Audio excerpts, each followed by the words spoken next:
You just realized your business needed to hire someone yesterday. How can you find amazing candidates fast? Easy. Just use Indeed. Stop struggling to get your job post seen on other job sites. With Indeed sponsored jobs, your post jumps to the top of the page for your relevant candidates, so you can reach the people you want faster.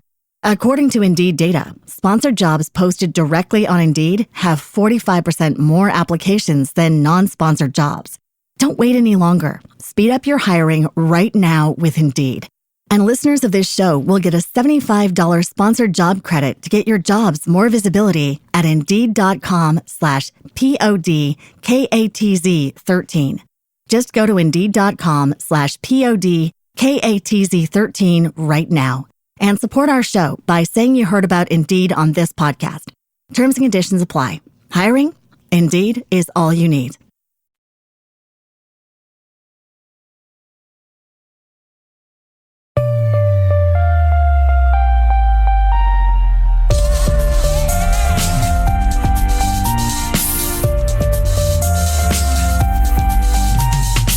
You're listening to Make It, the indie film podcast.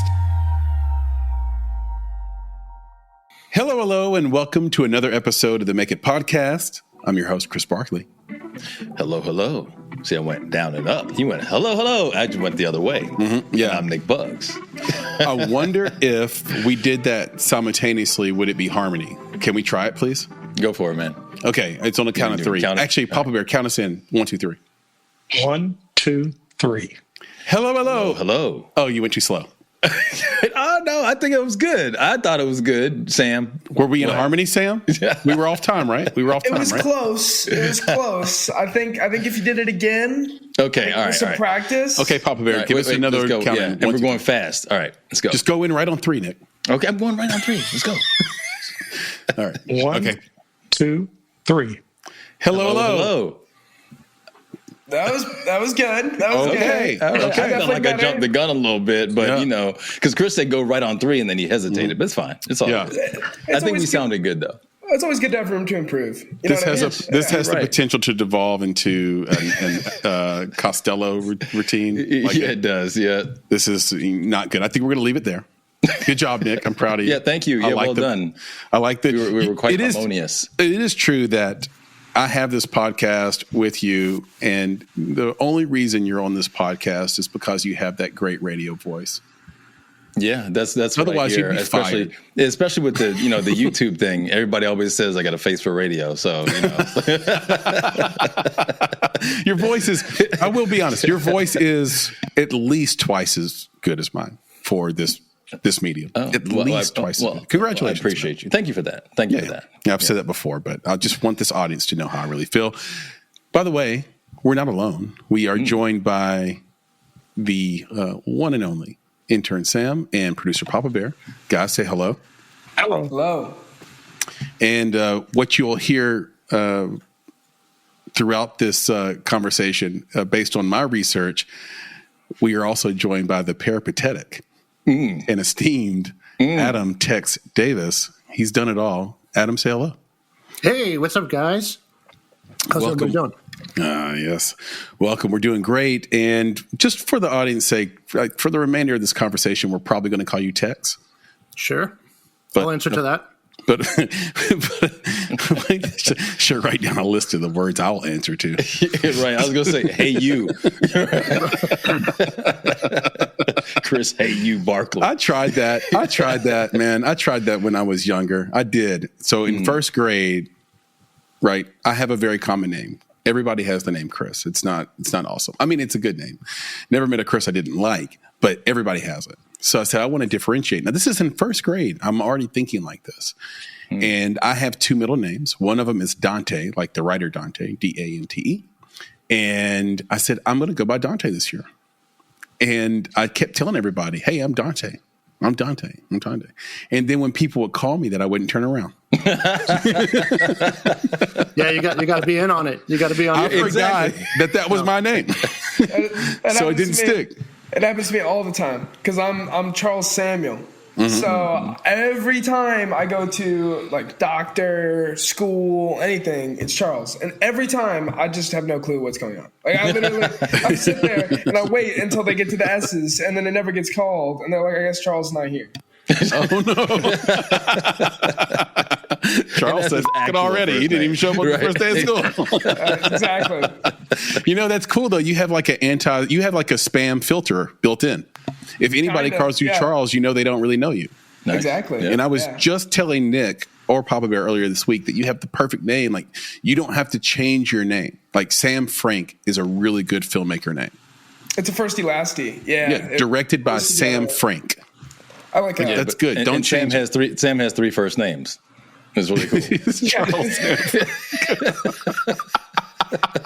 It's true. It's true. Yeah. You should write your name with commas. Just pick one. Yeah, just pick one. Just pick one. Frank. All right. So let's get back to our guest, Tex Davis here. Tex, can you tell us a little bit more about you? Title, what we might know you for, all the many things we might know you for, and what you're working on now. Sure. Well, let's see. I'm probably most known as a screenwriter. I wrote the movie Just Friends that stars Ryan Reynolds and Anna Faris and Amy Smart and Chris Klein. And the good thing about that is if you write a movie that takes place during Christmas, they play it every Christmas. And so here, that movie came out, 20 plus years ago, but it was on E! Channel this Christmas. So I get calls and stuff all the time like, hey, your movie's on. So that's always good. That's probably my most famous thing. But then I've done, I did some TV as well. So I helped co-create a show called Brain Games that was on National Geographic Channel. Did about 5 or 6 seasons of that. We got an Emmy nomination for that. So my business partner, we started our company, Atomic Entertainment, based off of the success of Brain Games. We did another show called Brain Child for Netflix. Pharrell Williams was an executive producer on it with us. Great story. He walked into our agent's office and he said, hey, I watched this show with my son called Brain Games. I'd love to do that for kids. And our agent was like, well, we rep the Brain Games guys and they want to do a kids version too. So next thing I know, I'm in a hotel room with Pharrell, and he's just like, before we do anything, I just want you guys to know, you guys are geniuses, and you tell me how I can help you. So, we love that guy. So we did a season of that for Netflix, and then pandemic hit, so we couldn't shoot anything, we couldn't pitch anything, so we grabbed microphones and we started podcasting. And the first thing we did was a kids educational show, like piggybacking on the success of Brainchild. And it's called Who Smarted, and it's a kids educational show, 15-minute episodes on all different topics and stuff, and it blew up. We were going to do it during the pandemic, and then it became one of the top kids educational shows in the world. So it's like a top 10, top 15 in the entire world. So we keep doing that. But then I got into other, we wanted to do some adult stuff as well. So I've got a true crime show that I do with my wife and my business partner. It's about murders and mysterious deaths that happen on vacation. It's called Slaycation. And then, we just launched an Oscars-based podcast, and it's me and the legendary Bruce Valanche, who wrote the Oscars for 25 years. He actually just did a Reddit Ask Me Anything today on the Oscars subreddit. And he's just, a legend. And we look at the Oscars of the past through sort of the lens of today and what stood the test of time. And we debate what they got right, what they got wrong, and the snubs and the flubs and the oversights and all that. So that's called the Oscars. What were they thinking? As in, what were they thinking? What, So why didn't you just call it the Oscars? What the f***? Yeah. That's the website, dude. The website is oscars.wtf. There you go. Yeah. See? I love that. Yeah, there's a WTF website. Like .wtf is an existing, you can have that as a website, and most businesses run from that, but we love it. So Oscars WTF, and Slaycation.wtf if you want to. I'm going to write that down. Hey, man, Oscars, I'm waiting for the WTF. I'm waiting for the Skinamax B movie called Slaycation. Oh, yeah. Like, that has to happen, bro. Like, that is... It's called White Lotus. Exactly. Oh, I'm mad at you. Hey, when you make it, though, I want the VHS, bro. Like, you got to give me a signed VHS of the Skinamax version of Slaycation. All right. I'm glad you still have a VCR. Yeah. Oh, 100%. Starring Shannon Tweed. Right. Of course, I have a VCR. How am I going to play Did I Bubble age Butt? myself? I probably did. No, man, I got a VCR, I got a DVD player, Blu-ray player, I got Atari 6400 and Atari 7200. Like, you got to keep these things, man. You can't get rid of them. You know what I have? I have the Retro Pi. So I built this. The gaming. The gaming Pi, and it has like 13,000 games. And I did it. I said 13,000 games, too many games. You can't decide what game to play. Yeah. Centipede. So that's the very first thing I found out is, well, you want to. Yeah, that's then the game. You're gonna play that? Find out there's a Centipede that was made for us. There was a Centipede made for South Korea. There was a Centipede made for Japan. Then there's a Centipede 2. There's a Centipede 3. There's a Centipede starring Charles Barkley. There's like all these weird versions, and you have them all. Yeah. And you really don't know what to pick. And it turns out I've just been playing Kung Fu. Which was my favorite game as a kid. I used to play it in the bowling alley as a kid while my parents bowled. And that was the game me and my sister would play. Now there's lots of Kung Fus. Yeah. So you got to find the right Kung Fu, the one with the chain and the fan and that one that's the original, and I'm surprised that more people didn't break the controller playing Kung Fu. It is the most left to right, like hard. You just smack it left to right, hard, and then mash the button as much as you can. Every other game after that became smooth, right? You can do in a Hadouken, bro. You're gonna smooth quarter circle that sucker, right? But no, man, not Kung Fu. That was a classic. It really was, and I'm not good at video games, so that's like a little secret about me. Is like I'm terrible at them. I'm just bad at them. But that game, I've never seen anybody beat it. So I went online to find somebody that could beat it. There's a guy who has a YouTube channel. I wish I could find his name. Maybe I'll find him and put it in the show notes. He goes through and plays it over and over and over. He gets to a place and he cannot beat it, like because you don't get endless men. So. If someone's beaten Kung Fu, please put it in the comments. Reach out to me. Contact at bonsai.film. Tell me your wizardry. Tell me your magic. Tell me how you did it. Tex, I don't know where to start with you because you have so many places we could begin, whether it be you falling in love with film because of the movie Jaws. That Pharrell Williams story was interesting because first of all, it's just great to hear that he's actually a nice guy in real life. Oh, yeah, he's a great guy. But the second thing is, I'm old enough to remember Pharrell from the very beginning and how his image has really morphed to the public eye over time into something so different than his original vibe as an artist. And I wonder what that's all about. I wonder how he was able to pull it off. So many artists try to do this and just can't quite pull it off. You know, there's a reason for that. I mean, he made the song "Happy." Yep.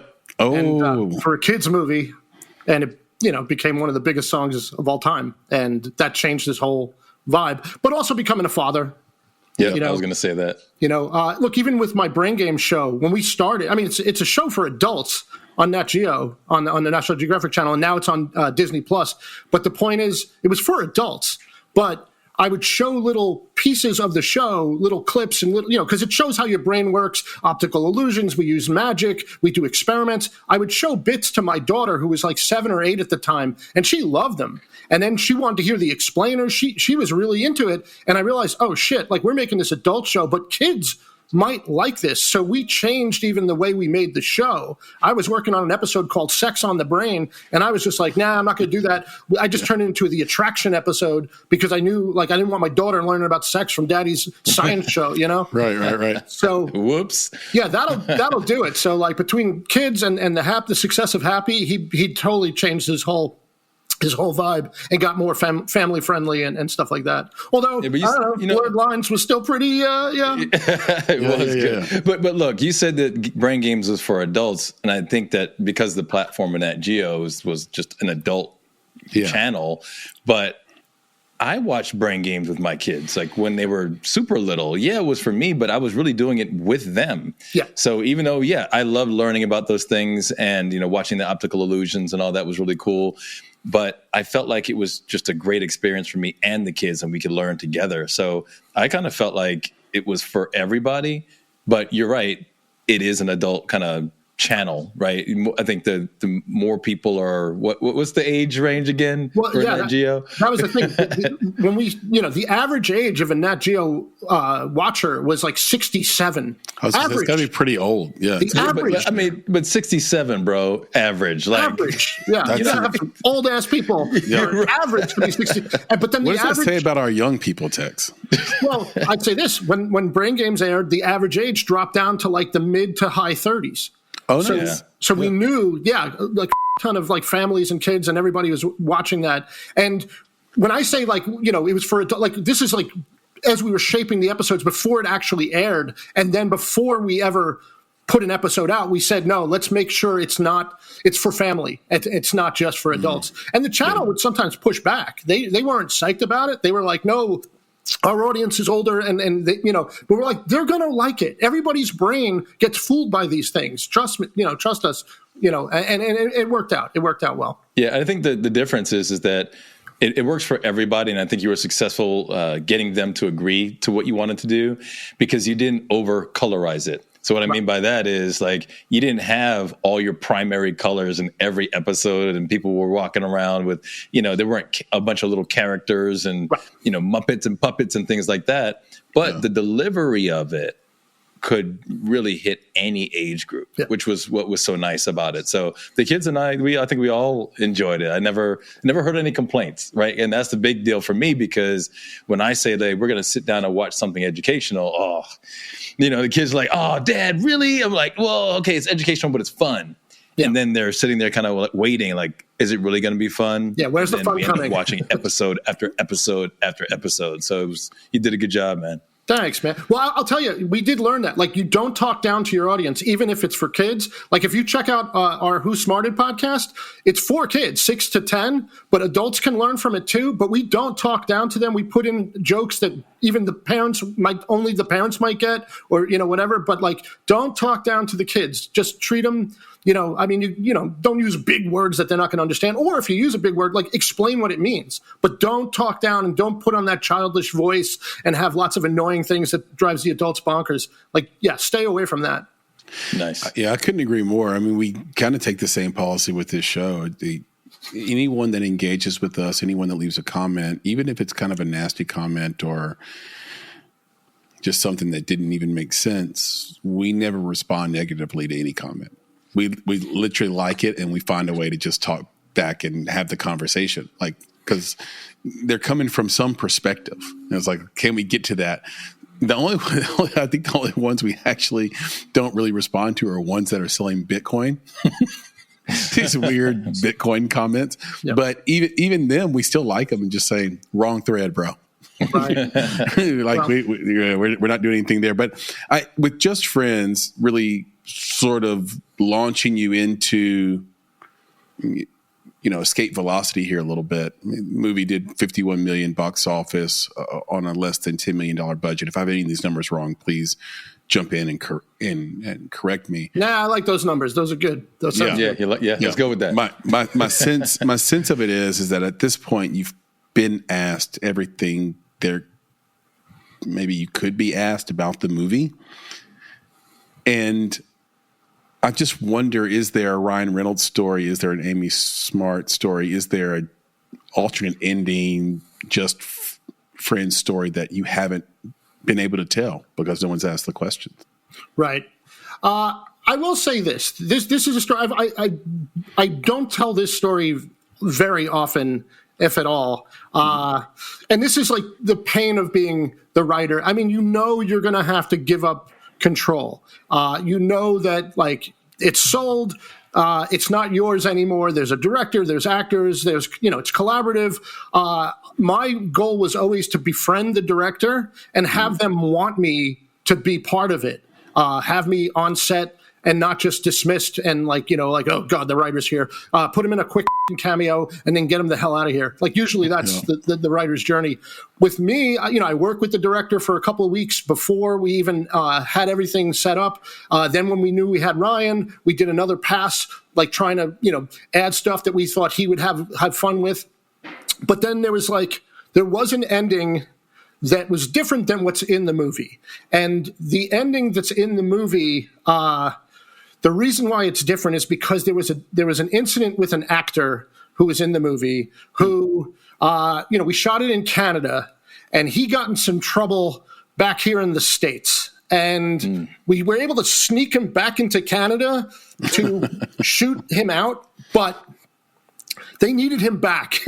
And so we didn't have enough time to really do a couple of scenes that were supposed to be in the movie. And basically, they came to me and they said, we need to write him out of the movie in this scene, which is like 2 scenes prior to where he was supposed to leave the movie.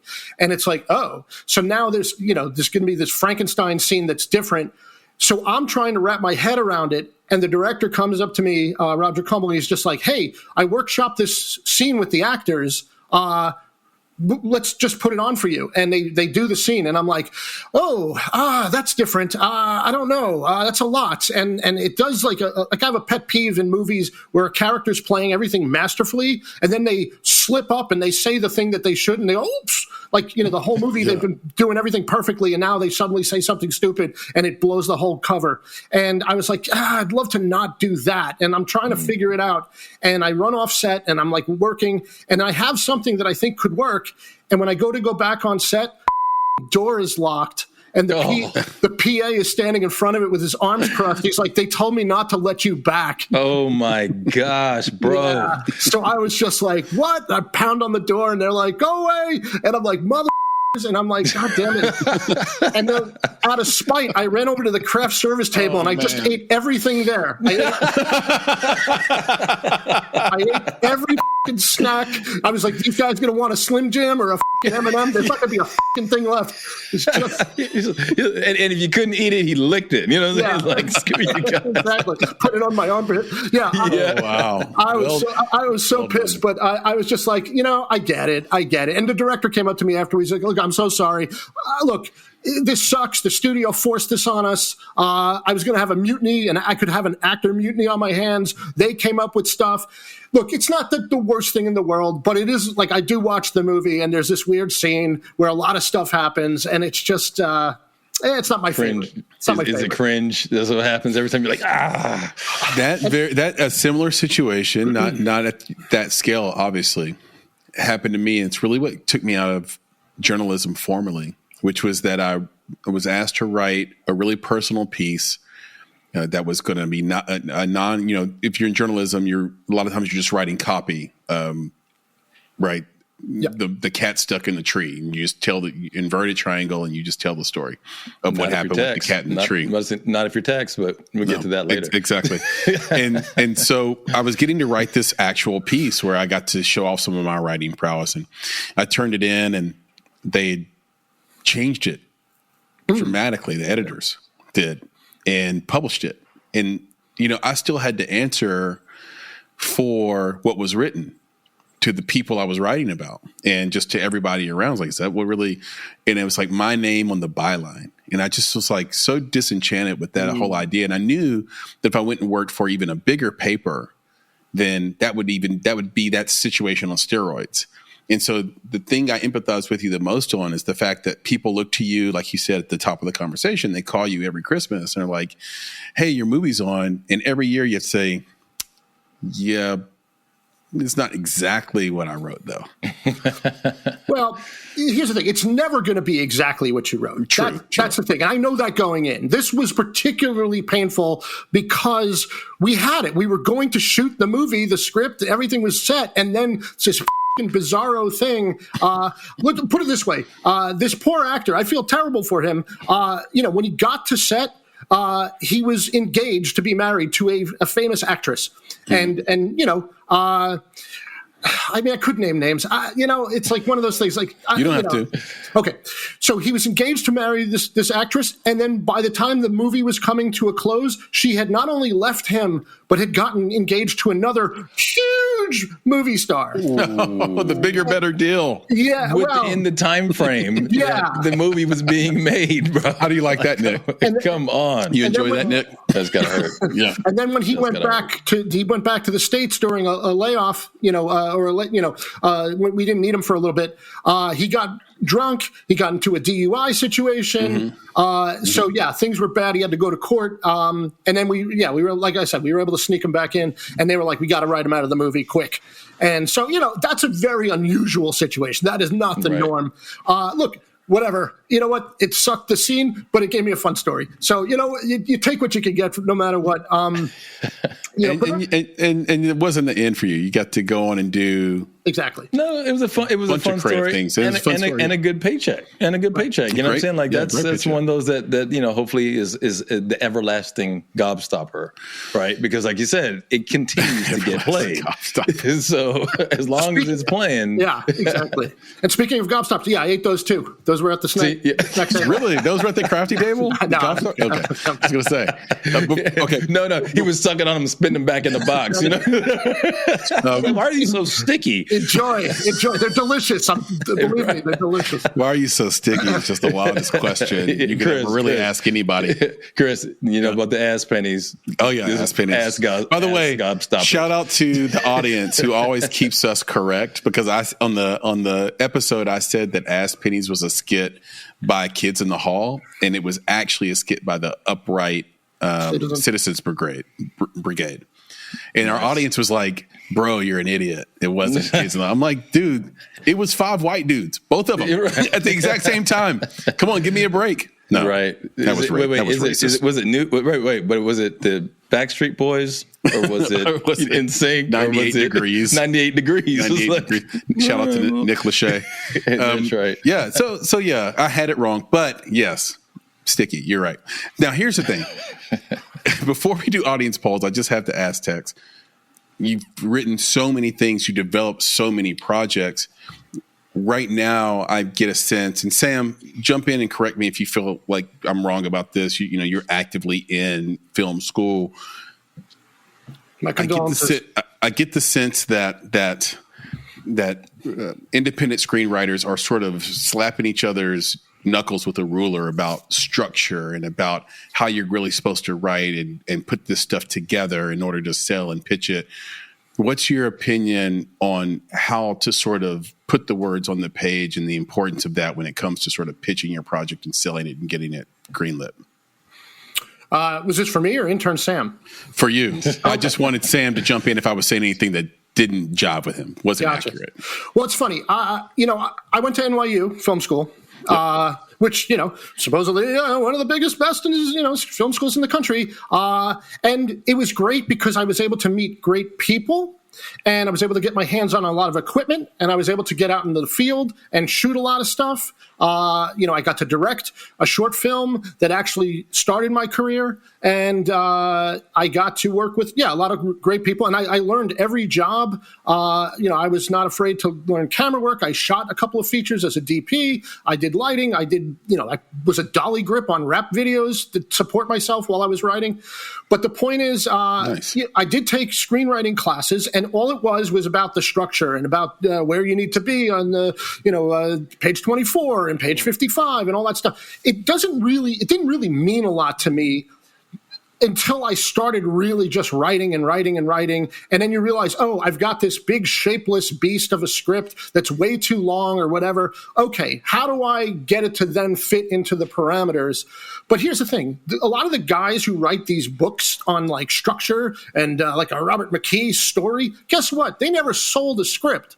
They'll turn in scripts that are beautifully structured, but stories are whatever, nobody wanted to buy them. So the story comes first, the structure and getting the words down, that comes with practice and you get better at it. The more you write and the more you rewrite, the better you'll get at the structure. But the real thing is the story, the characters, and most important, your voice. Like, why you telling this story? Like, Why you? There's one of our whys. Yeah. Yep. I tell people all the time, like, if you and 4 friends go out and something crazy happens that night, if you're not the one everybody turns to tell the story the next day to somebody who wasn't there, maybe you're not the storyteller in the group, So that's a great point. That's a great point because, everybody has I hear this a lot from comedians. When you ask a comedian, who's the funniest person you ever met? They're like, famous or not famous? Yep. Yep. And the funniest person they know is somebody you've never heard of. Right. That Or a relative. Relative. Uncle Reggie. Yeah, it's your Uncle Reggie's the funniest person. Uncle Reggie didn't have a business sense, wasn't entrepreneurial, and had a drinking problem. But outside of that, he was the funniest person you ever freaking met. And yeah, I think that's so accurate, Tex. Like, are you... I've said this before. Richard Feynman, number one rule, we must not fool ourselves, and we are the easiest ones to fool. Nick, before we go to intern Stanford audience polls, it's been a while. Can you just remind this audience what our whys are? 4 whys. Oh, the whys. Yeah. So Tex, you're talking about that one, like that first one, that YU. We always stress that with everybody, screenwriter, otherwise, filmmaker trying to pitch something. It's like one of the first things people want to know is like, yeah, like why you? Like, why do you have to tell this story? Mm-hmm. And then we always ask the question of like why now? Mm-hmm. Mm-hmm. Right? Like, so you're telling this and you're pitching it to us. Well, why now? Why does anyone want to see this right now? And then, of course, we always ask, well, why me? I think that's the other part of it. It's like, and I think that's one of the cool things from an investor standpoint. Yeah, what Tex brought up, and I think actually you mentioned this before. It's like when he pitched Just Friends, the why me actually came through in the story. So a lot of times you'll pitch it like to Nat Geo. So why would you pitch this to Nat Geo? Because Nat Geo does educational content, right? So that's one. But with Just Friends, what was cool about the baked in why me was I've heard you say, Tex, so many times that people would read that story and be like, did you write this about me? Right? I think the why me in that case was the universality of it. Yeah. Right. So I think that was like that. So you got the why you, right? Why now? Why me? And I think what's the last one, Chris? The last one is why this story? Exactly. So why this story? Yeah. So because the why you is the part that is, where do you find yourself in the story you're telling? And are you the right one to tell it? Exactly. Exactly. So what I want to do real quick is just go back a little bit to what I think we were talking about earlier about finding yourself in the story, and then also maybe, I don't know, journalistic integrity and what we do with things that we find. Mm-hmm. So, Tex, I'm going to let you tell it. But, Chris, I want you to know that you've got a kindred spirit here. So what Chris used to do when he was songwriting was he would actually go out and find, you grab a paper. That was a thing back in the day. These things called newspapers, magazines. They were like tactile things you could touch. But Chris would open them up and he would see these headlines, and he would see the headline and say, well, how can I write a song about that? He would write a song based off of the headline. Mm-hmm. Now, Tex, from your journalistic experience, why don't you share how you would leverage your journalistic skills to tell a story? That's a great setup, man. I appreciate that. So here's the thing. I loved writing since I was a kid, like, 7th and 8th grade. I actually won a writing contest 2 years in a row, like a statewide thing with short fiction. Then I was like, I love Stephen King. I thought about being a novelist, but then it was like, wow, that's pretty daunting. And then I set my sights on journalism. And my high school actually had a great school paper. And what's funny is I went to Bergenfield High School in Bergenfield, New Jersey. Bob Guccione actually went there. And he was the owner of Penthouse, and the newspaper, we were the Bergenfield Bears, so it was called Bear Facts. But I thought for a second, because Bob Guccione went there, it was Bare, and then makes sense. Yeah, and then my mom was like, "No, you moron! It's Be. It's the animal." And I was like, "Oh, okay." So anyway, no, she was like, "Don't get your hopes up, bro." I was like, "Where's the centerfold of the paper?" Anyway, right. But I was like, okay, so I'm a journalist on the paper. The first story I ever had to write was like on the JV girls basketball team, and I was like so terrified. I'm interviewing the coach, and my pen wouldn't work, and I'm freaking out. And he's like, "It's okay," and I'm like nervous, and I'm like, thinking back on it now, what an idiot I was. But the point is, I worked my way up to becoming managing editor of the paper. And, great. I'm learning. I'm doing, stories, local stories. But then I was like, I need something bigger. And my brother actually was playing hockey. He was a couple years younger than me, and he got recruited to play for a Catholic hockey school, Catholic high school. And they recruited him and they paid some of his tuition. All of this is illegal. You're not supposed to do that because the parochial schools will play regular public schools and beat the shit out of them because they're an all-star team of people taken from all over the place. So I'm like, oh, I've got an expose. So I start interviewing and trying to, get pieces. And it's coming together, but it's not great. So I start interviewing myself as an unnamed source. I start making up some details. I start juicing the story, making it better, coming up with both sides, angling each, and young Stephen Glass. It was great. It was great. I turned the story in. The journalist, my teacher and our sponsor of the paper, he loved it. Right on the front page or whatever. I think nothing of it until I get a call. Hey, are you sitting down because your story just got a silver medal for nationwide?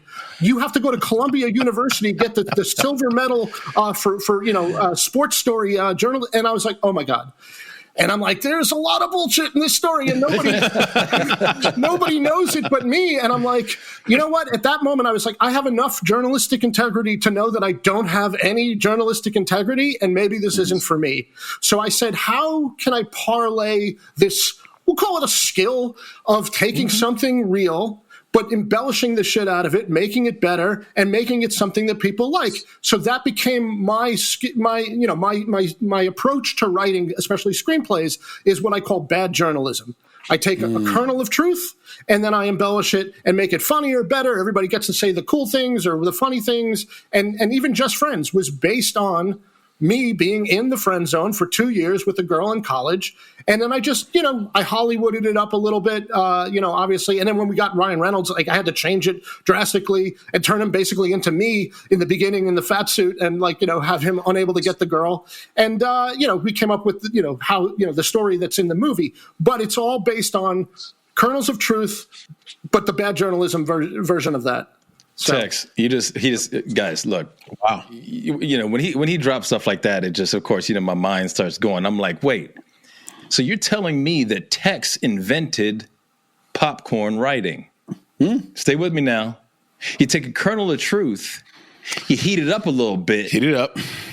And you make it consumable for the movie theater. For the theater. Come on now. Where are you 19 to 24-year-olds? You know what I'm saying? Popcorn writing, bro. Come on. You're going to live forever. All I want to know is the Pope still looking for you? Yeah, actually, the movie Conclave is about Texas. If you haven't seen it, I just spoiled that for you. Sorry. They catch him in the end. No, I'm just kidding. That's an amazing story, man. That is so crazy, and it's almost Curb Your Enthusiasm worthy in a way, right? Where it's like, of course, your paper wins. Yeah. And for those the uninitiated, for those who don't know in the audience, like Columbia University is like the preeminent journalistic college. It's the college I wanted to go to for journalism, for example. And one of the reasons why I went into the journalism program at Middle Tennessee when I went is because they were basically an accredited university and were teaching Columbia's curriculum. So you basically got Columbia University education, but you didn't get the network. Turns out that's what college is for, the network. The network. So I don't know how much value I got out of that, but that's awesome. Okay, Sam, can we turn to you for a couple of audience polls? I think we can. Can. I'm ready. I have 2 polls here today. Mm-hmm. Now, I haven't done this in a while. So did the chocolate studs back in the day. No comment. Okay. Tell me off guard. Yeah, I always throwing Sam off his game. He's like, "Oh crap!" I don't even know what to do with that. Sam goes red. Right. Okay. All right. So I haven't done this in a while. Okay. I have 2 polls. Mm-hmm. One, film related. The other, not film related. Okay. Fair warning. Where do we want to start? I'm going to leave this up to you, Tex. I think it's only fair. Let's start with the film related. Cool. Awesome. Film related for 2, Alex. 2 polls, 1 cup. He took me back. That was probably on VHS. Sam knows nothing about that. It's in VCR as we speak. Found that in my dad's bed. You're right. Go, Sam. Hit it. All right, what do you got? All right, so on the topic of just friends, which rom-com is the best? Now, I didn't include Just Friends because I knew, we'd have some bias. So I came up with 4 original polls, or 4 original answers, rather, for this poll. So, coming in at number 1, When Harry Met Sally, 58%. Classic. Made sense to me. As compared to, let's see. Number 2, 500 Days of Summer, 23%. Number 3, Punch Drunk Love, 12%. Wow. And number 4, dead last, bit of a travesty, Lost in Translation, 8%. Is Lost in Translation a rom-com? According to Letterboxd and Google, it is a rom-com. It is, but I feel like it's like so indie. Because that's the other part about rom-coms. Unless you're watching Hallmark, I feel like rom-coms always have to have the certain types of people in them for them to be embedded in the zeitgeist. Like Katherine Heigl. Like Bill Murray. Right. Yeah, I don't consider that a rom-com, to be honest, because you're not rooting for them to be together. Right. Like if they're together, you're like, ugh. Like that's why I was saying that. It's a friendship. It's great. But yeah, I wouldn't root for that. Are you asking what my favorite is? Sure, we would love to know that. We weren't necessarily asking it directly, but I would love to know your favorite of the 4. Well, of the 4, it's funny that Love Actually is not in there because that's actually a great one. That's the greatest to me. Well, I think maybe that was just too easy because I thought about that too. But wouldn't that get like 78% of the vote? Yeah, it'd get like 99% of the vote, and the poll's over. What was the number 1 again? When Harry Met Sally. Okay, so When Harry Met Sally is a great one to have as your number 1. It was a big influence in early drafts of writing Just Friends. In fact, there was a point where it was probably more like Harry Met Sally than not like Harry Met Sally. And then we realized, let's really try to dial up the comedy and the absurdity and do stuff that that's a different audience. And, look, I remember having a conversation with Roger Cumble, the director of Just Friends. And at one point, he was pushing it a little too far, I thought. I mean, look, we were a good team. He would tell me, you're the only one who I trust comedy wise, on set, other than say Ryan and Anna Faris and stuff. But the producers and the executives and everybody coming in with ideas and they were all terrible. So he would be like, I trust you. You tell me. And then we would sometimes have a debate over whether something was pushing too far, like the scene where Anna Faris is eating the toothpaste and stuff. And I was like, I think it was as pushed as far as it should have been. Any further would be a little too much and got a little gross and stuff. And I remember saying okay, but, do you think this is too much? And he's like, look, 13-year-olds are going to love this. And I was like, okay, but what 13-year-olds know about the friend zone? He goes, I don't care. He goes, 13-year-olds know how to ask their parents for money to go to the movies. Right. And I was 24-year-olds again. That's a great statement. Okay, all right, I get it, but I don't love it, but I get it. But yeah, Harry Met Sally originally that's kind of where we were looking for, and then we decided, let's go further. I like comedy with romance as opposed to the romance with a little bit of comedy. So my favorite of all is probably Something About Mary. Yeah, Something About Mary. So I wonder, Sam, if tomorrow, when we're together working, we can do a round 2 of this with Something About Mary, Hitch, Love Actually, and throw out a rom-com that fits into that and just see what wins. We could even put Just Friends in there and just see. No. Yep. Yeah. No, but of the ones you selected, Sam, which, it's a perfectly Sam list. If you knew Sam, it is. You would be of course he picked those. But because he's not on the nose. He looks like a 500 Days of Summer kind of guy. Yeah. I mean, I wonder if Annie Hall would have had any competition with Harry Met Sally too. But I don't have a problem with Harry Met Sally being number 1 in that. I think that makes perfect sense with the list you gave. The list. Yeah. Plus, somehow When Harry Met Sally still has gas. It still is like moving forward, like it's in the current zeitgeist somehow right now. Like there isn't a week that goes by where somebody doesn't bring up a scene or something from the movie. It just has cultural relevance, and it just evergreen. It's so evergreen. It has such. It's like Seinfeld. The orgasm scene. It gets brought up every day. Tex, I was just going to say the same thing. I'm like, come on. I mean, you have a scene like that. It's everlasting. It's everlasting. All right. What's the next poll, Sam? All right. So the next poll. So I took some creative liberty here. Now, Tex, it came to my attention that you at one point worked in a bagel shop. Is that correct? It is correct. Awesome. Banking on that's our crack research team there, Tex. Yeah, I like it.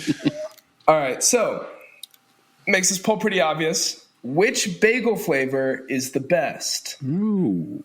Wait. Let Tex. What's the best? Let him get. Yeah. Go ahead before we dive into the answers. Sure. You mean my favorite or the best, like the best seller or the? Here's my bagel analysis. All of the above. Okay. Right. I like the everything bagel. Right? That way you don't have to pick. It's got everything. I agree. Yep. But you might be in the mood for that sweet tasting cinnamon raisin bagel. And it goes good with other things. Then you might be in a different mood, and the pumpernickel bagel is a whole different, that's a whole different vibe. Special right there. Yeah. But those were the three that, like, you have to decide which mood you're in. But when I have my, my usual is the everything bagel. Okay. So. Papa Bear's never seen a pumpernickel he didn't like. I don't even know that. Except yours. Right. Yeah, except mine. Exactly. I'm like, what? I don't know what's happening right now. We allow for lies on the podcast. Right. That was a lie that you just told.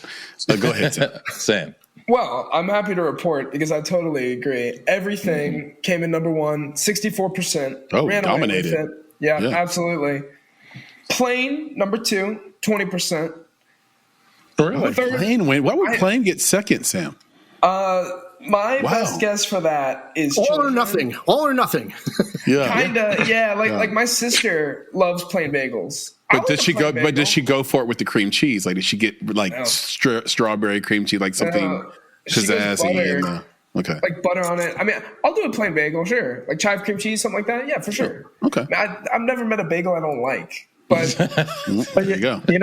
A plain bagel allows you the opportunity to make it anything you want, like you said, to add whatever you want. So you know what, PB? Lox and cream cheese with a plain bagel, of course, much better with the everything bagel, in my opinion. Everything I was going to say, but yeah, you could do that. You're right. What's third and fourth? Can I guess? Third, you can guess. Sure. This is all new. This is new to the poll segment. Go ahead. Sesame seed.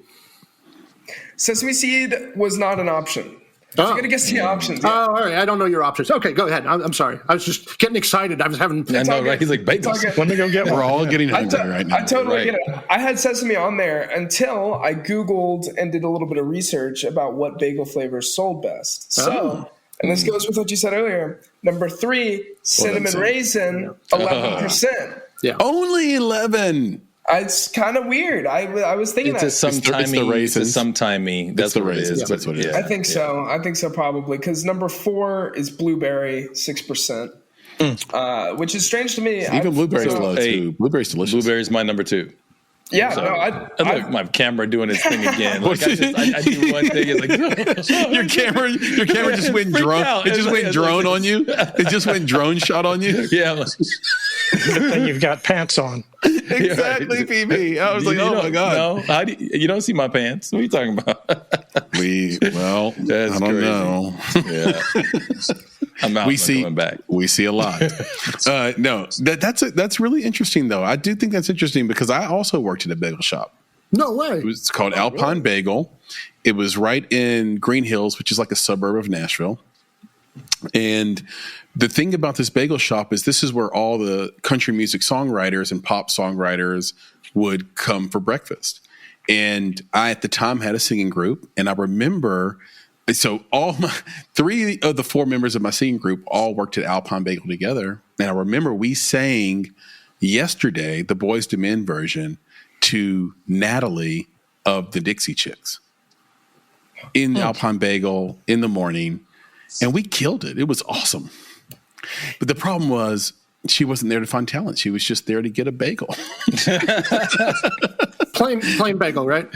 I can't remember what bagel she got, to be honest, but I do remember people would come in and they would order things that I'd never heard of. So here I am at this bagel shop. I'm working at this bagel shop, and I promise you, at 19 years old, I had never, ever heard of hummus. Ever. I didn't know what hummus was. Yeah, Wait, don't blame me. They're not putting hummus on a bagel, are they? There was a bagel called a hummus among us. And people would come in and ask for it, almost a little ashamed, to be honest with you. And I just would. Maybe it was the fun of it. I worked there with friends, and we could not get through one of those orders without laughing because we were just high and goofy all the time. And it was just like a guy would come in and be like, "I would like one hummus among us," and we'd be like, "What are you doing, bro?" That's what he would sound like to you. To me, yeah. I'd be like, "What are you doing?" So yeah, I know all these flavors, and I really am shocked that cinnamon raisin didn't do better. I guess it's because those raisins can dance and sing. People don't want to eat them. And then I think blueberry should have been higher. I'm really shocked that Plain came to this. That's the surprise of all this. Yeah, I don't know. It was interesting for sure. We didn't even sell blueberry. Like, that is such not a New York bagel. Like, I don't know what you guys are doing down south, but It's great. My whole life I've had blueberry bagels. Yeah. Yep. But I will tell you that. I will tell you this, Sam. We go to New York, and God, I can't remember the name of the place. Give me the famous place, Tex, that bagel place in New York. They have a few different spots. I got one. Essa Bagel. Every time I go. Essa Bagel. Every time I go. The bagels up there are they're different. They're not like down here, like where I'm at. They don't even hold a candle. They not even close to these New York bagels. So. Shout out to New York bagels. That's why you got to stick blueberries in them. You should give it a go. I'll say it was my favorite. Blueberry was my favorite until I was introduced to the everything. The everything is where it's at. Yeah. Well, Sam, you did it again. Thank you very much for your audience polls. And now, Nick, can we take a break to pay some bills? I think we should pay some bills. Hey everybody, Chris here, and this episode is brought to you by the feature film Midas Man. What is Midas Man? Midas Man is the first, final, and most respectful cinematic portrait of Brian Epstein. Based on an original story, Midas Man explores the life of a man who struggles to find his place in the world. Brian Epstein is celebrated today as the visionary who signed the Beatles and creating the blueprint for modern artist management. Throughout the film, Midas Man traces Brian's life from his formative years to his meteoric success and the ensuing chaos as he managed some of the biggest acts in the world. The film delves into his close relationships with family and friends and his lifelong search for love, set against an extraordinary period of cultural change. It reveals the untold story of one of history's most remarkable outsiders. Though managing the Beatles was perhaps his most viable role, it was only a part of the 1,000 lives Brian Epstein lived in just a few short years. And without further ado, I'd like to show you guys a trailer of Midas Man, which you can watch on the Olyn Network. That's OLYN. So you get there, OLYN.com. You can also find it some other places as well. But be sure to support Midas Man, support indie filmmaking, support filmmaking in general. Promise you won't be let down by it. So enjoy this trailer. Cha-cha boom! The Cavern Club, Liverpool. The moment my life changes forever. And everything suddenly becomes so clear. May I come in? Oh, if you do, one of us will have to come out. Time to shine. Those boys will be bigger than Elvis. How was that, Mr. Martin? I think there's some promise. Some promise. And we're back to the show. That we are. Papa Bear, you know what time it is. You know what time it is. It's time for your torture segment that you do. The torture segment you do every week. And it's painfully fun. I've prepared myself, Nick. I hope you've prepared yourself, Sam, as well. Tex has no idea what's coming, but the three of us, I think we kind of understand that we're about to be hammered with some humble pie intellectually. So, Papa Bear, why don't you drop us a thing we should know? Things we should know. Mm-hmm. No, really, know. This will be easy. And you keep saying especially that. Easy for Tex. He's put some pressure on you. You see what he's doing, right, Tex? He's no. I mean, especially even if his buddy Bruce Valanche was here, this would be a no-brainer. Got it. Okay. He threw a hint, bro. He threw a hint. I'm going to write in the hint down right now. Bruce Valanche. So, Tex, you do a podcast about the Oscars. So my thing we should know is, and you're a screenwriter, who has the most Oscar nominations and most wins for Best Originals? Feel like you're stuck in career limbo? Clock in, clock out, repeat. No growth, no new opportunities. It's time to break out and break into tech. With CBT Nuggets, you can start building the IT skills that companies are hiring for right now. We make training fast, simple, and practical. From networking to cybersecurity, you'll get short, easy-to-watch videos and hands-on virtual labs so you can build real-world skills without expensive gear or complicated setups. For just $59 a month, you get unlimited access to our full training library. That includes certifications, skill-based learning, and practice exams, a $100 value included free. Learn anytime, anywhere, and get job ready on your terms. Thousands have used CBT Nuggets to launch new careers, and you can too. Right now, CBT Nuggets is offering a free trial. Easily find the training you need and test it out with no commitment. Start your 7-day free trial now at cbtnuggets.com. Don't wait. A better job is just a few clicks away. Screenplay. Noms and wins? Is the same person, or is these two different people? Same person. And if you know, how many of each? Oh, man, a three-parter. Okay, most nominations. Without most Googling. Wins, without Googling. And is Tex trying to cheat early here? I think he already knows. No, I think he already knows. He's just going to. I don't know. And what number of. Papa Bear called a guest cheating before. It was pretty interesting. Tex isn't going to cheat. He knows this answer, I'm sure. But you keep saying that. But it's always. Nick, but what's funny? Nick's got his head. He's searching. What's funny is when somebody. It's funny when one of us cheats and Papa Bear knows it, but we have to pretend like we don't know they're cheating. Yeah, it's awkward. I have no. Also, what's funny is when the guest is trying to keep us from knowing they're cheating. Papa Bear, you know what I'm talking about. It's kind of. It's like all the machinations they go through to hide their hands. It's amazing. Yeah. But Tex, I don't know if you want to guess first here. No. I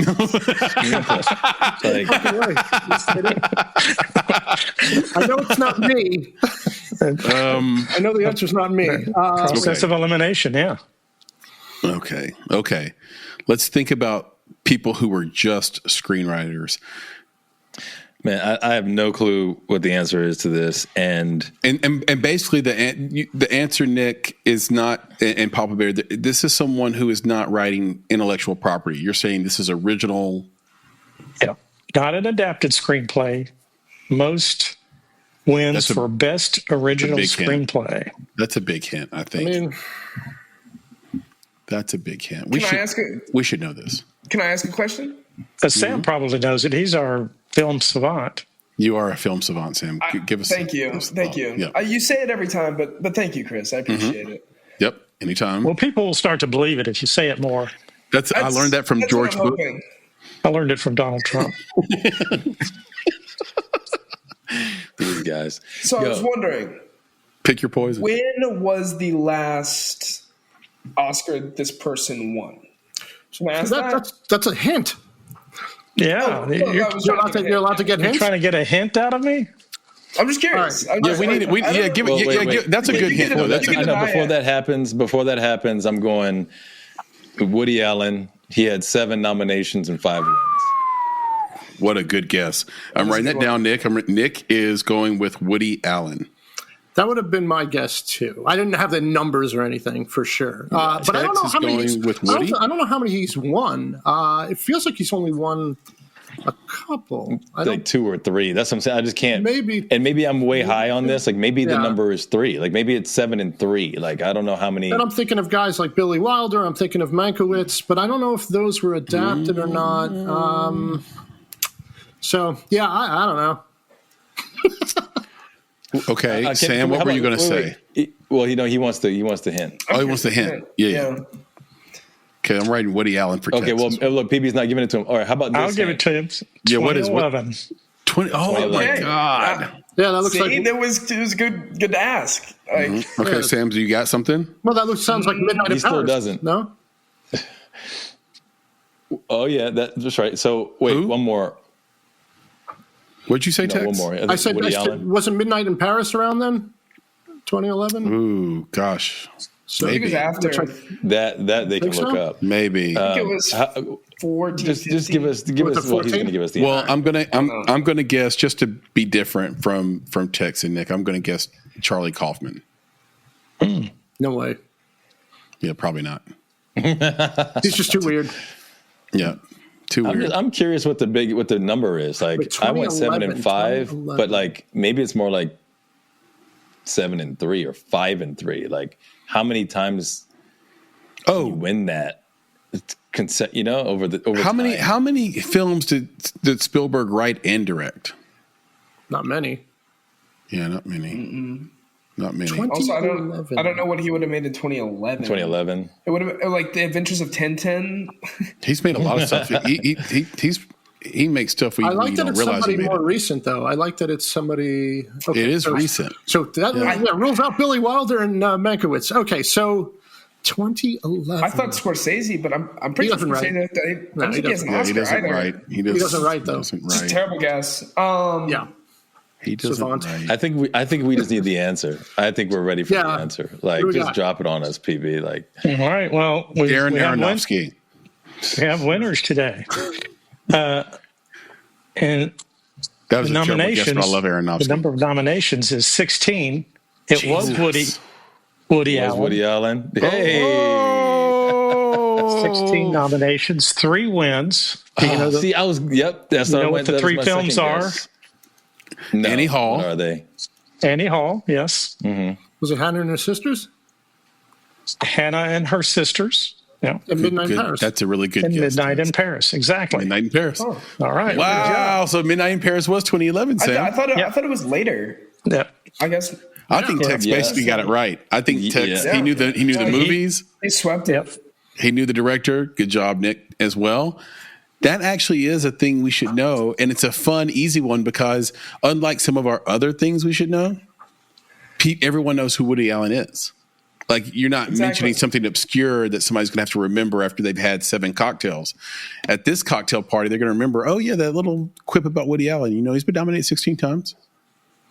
Yeah, and, but I think it's also cool that the top is 3. Like that. I remember I was going back and forth between the 5. And when I said 5, I was like, I don't know if anyone's that prolific.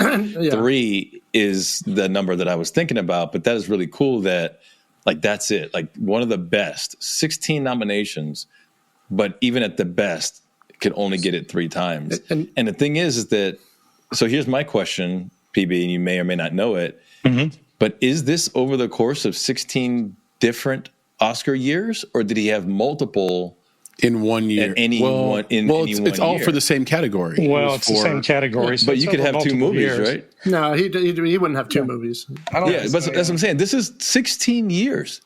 Yeah, how 16 prolific different are years. You? Right? Allen's crazy. He's been making a movie a year for like 35 years or more, maybe. So. How do you do that, Tex? How do you, is that just a wonderful? First, you make some movies, you win an award, and you have a wonderful banking relationship.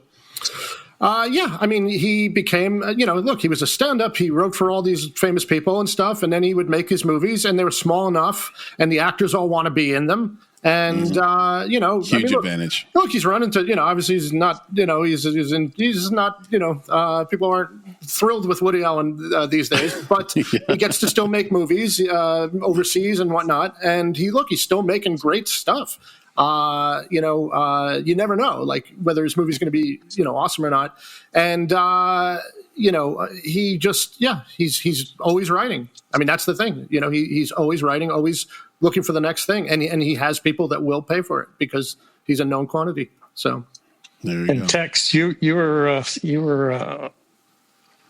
going in the right direction as well with Billy Wilder. He also has 3, but only 2 of them are original, and one is an adapted.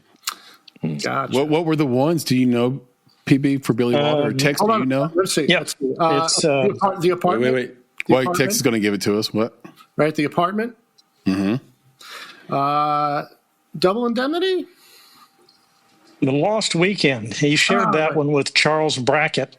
Yep, Lost Weekend, right. And then he had Sunset Boulevard. Yep. And you're right, the Apartment. Yep. All right. Man, we've got some weekend viewing to do, I think. Yeah, and we got a thing we should know. You did it again, PB. Thank you very, very much. That was great. Fantastic things we should know. And that ushers us in to one Nicholas Bugs. Nick. Can you drop some filmmaker Q&A on Tex real quick? He's been salivating for these juicy, meaty questions you have prepared. These juicy bits. Yeah, these juicy bits. Right. So we're going to have some fun questions, but some things that I think that our audience would really want to know. Sure. And us too. So Just Friends came out in 2005, right? Yes. How would you describe Hollywood then, and how would you describe Hollywood now?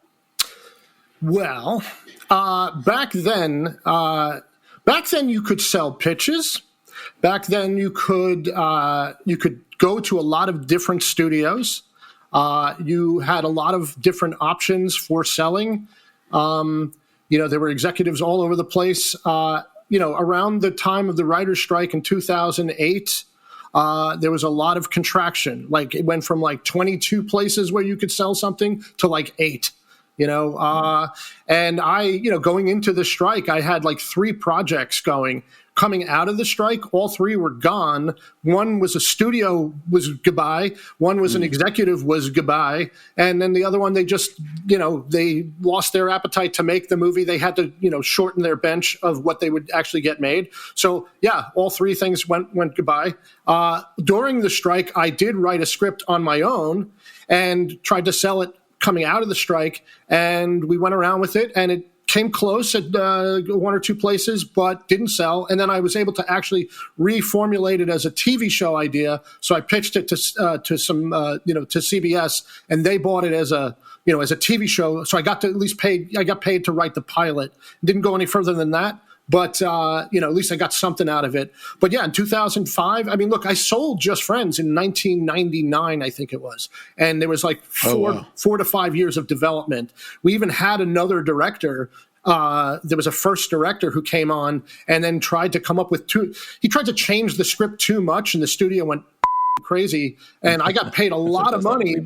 I got paid a lot of money to change it back, which was crazy because it was the early days of writing programs. So I had it saved on another draft, and they were like, "Oh, you got to change it back." I sat there and did nothing for 2 weeks, so they thought I was working. And then after 2 weeks, I turned the script in, and I was like, I think I was able to figure out everything and remember everything. Oh, thank God, Tex! Thank God you have the memory of an elephant. And it was a lot more.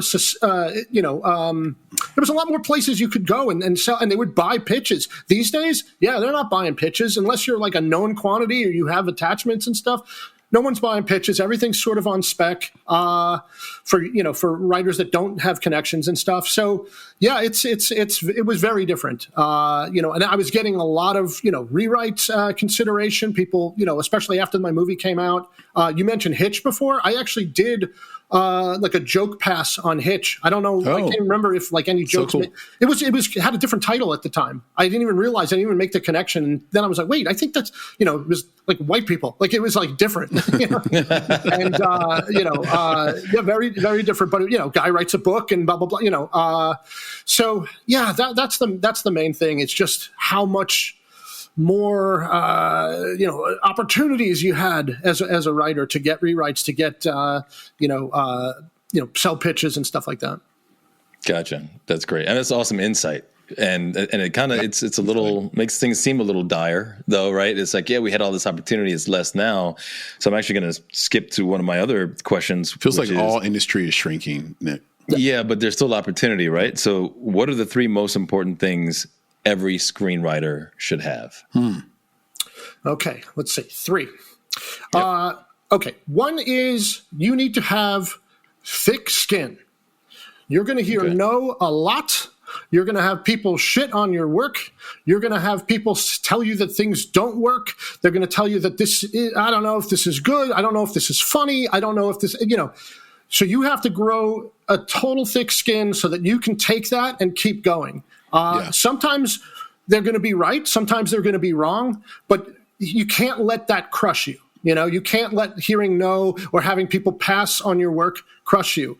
You have to figure out how to turn that into, motivation to look, a lot of writing is rewriting. So, and which I guess would be number 2.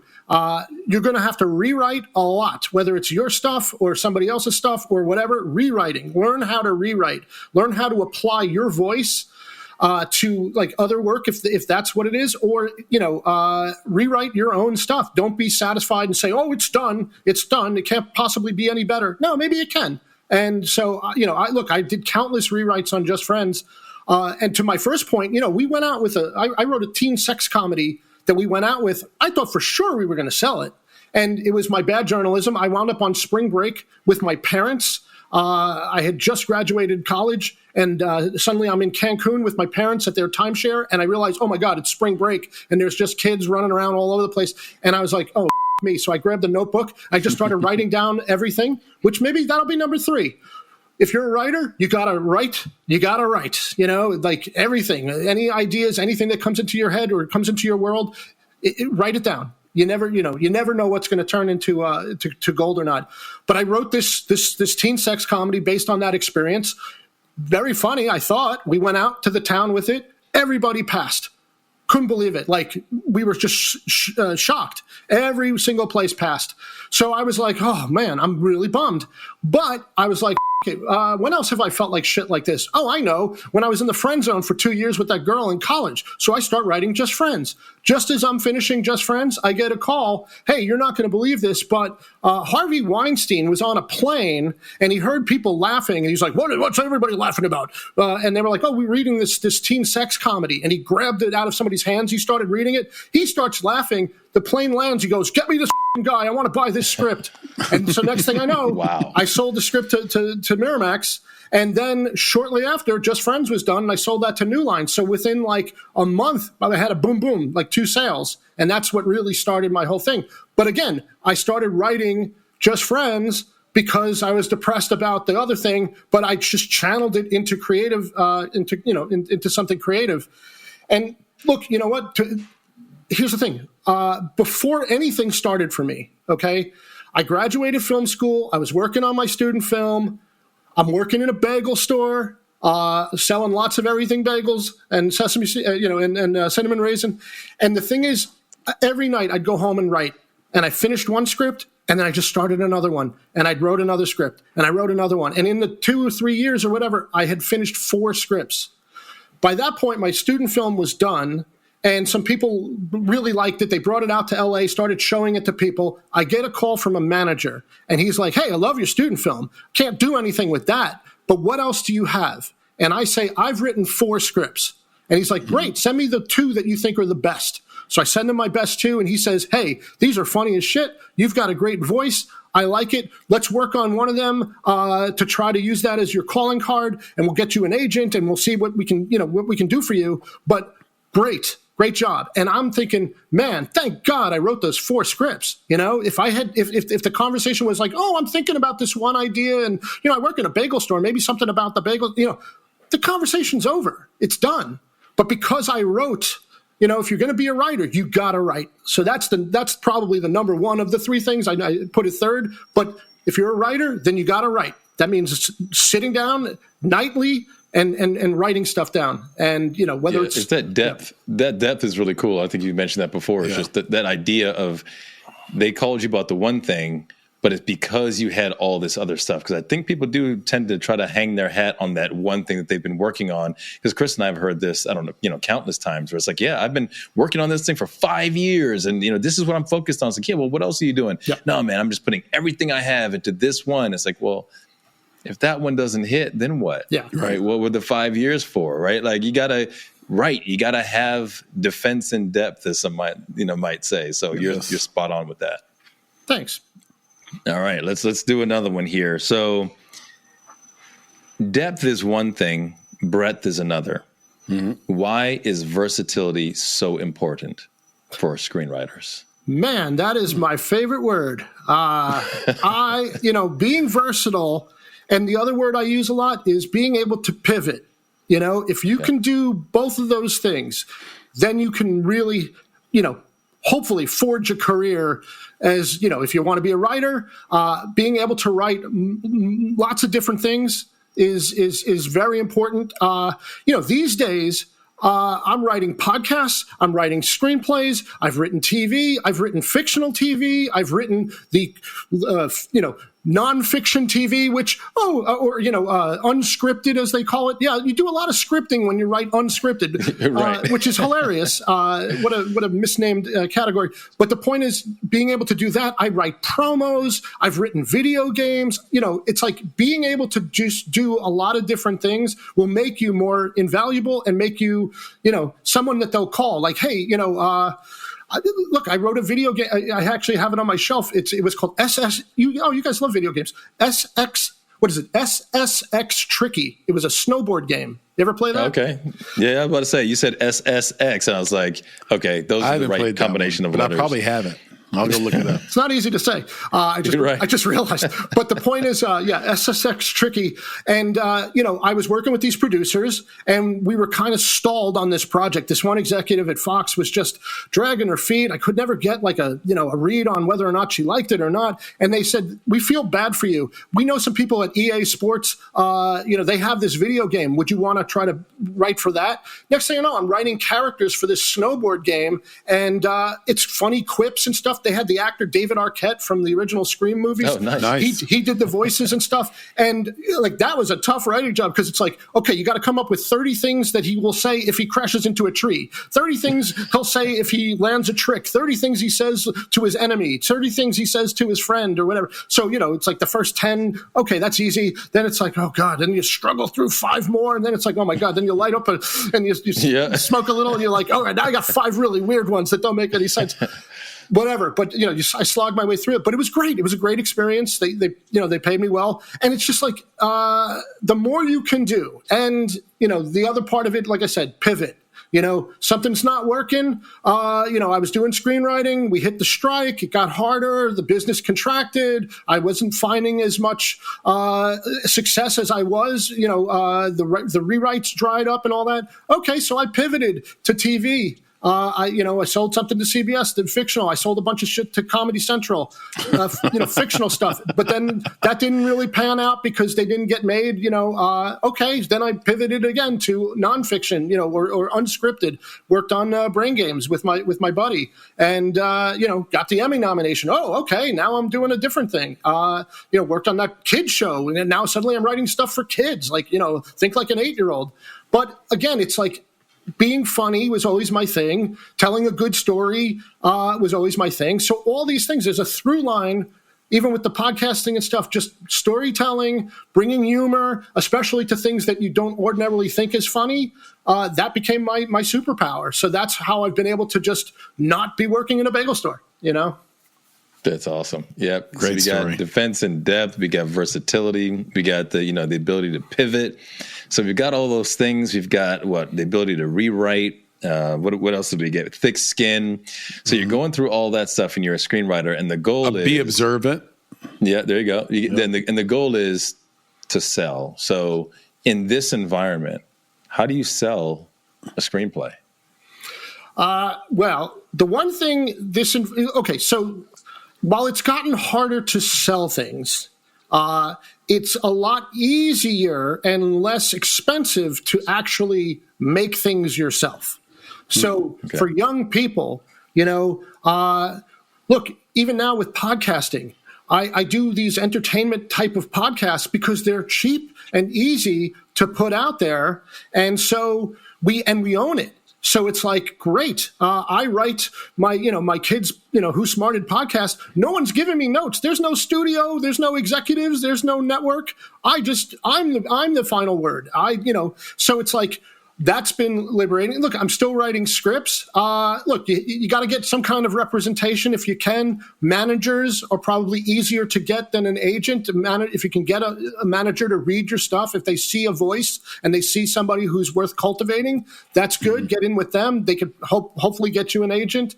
That's to sell to the studios and stuff, but it's harder than ever. So look, if you've got something great, you know what? There's fundraising. There's all kinds of ways to, you don't need as much money. Get yourself a camera, and try to do some stuff on your own. Even if you shoot a trailer for your thing, like something that, that you can start on your own as opposed to having to wait for everybody else. I mean, I always say the great thing about writing is no one can stop you from doing it. A director, all these other, jobs, you need a movie to work on. Like a writer, you can go home anytime you want. All you need is a laptop or a pad or anything, and you can write.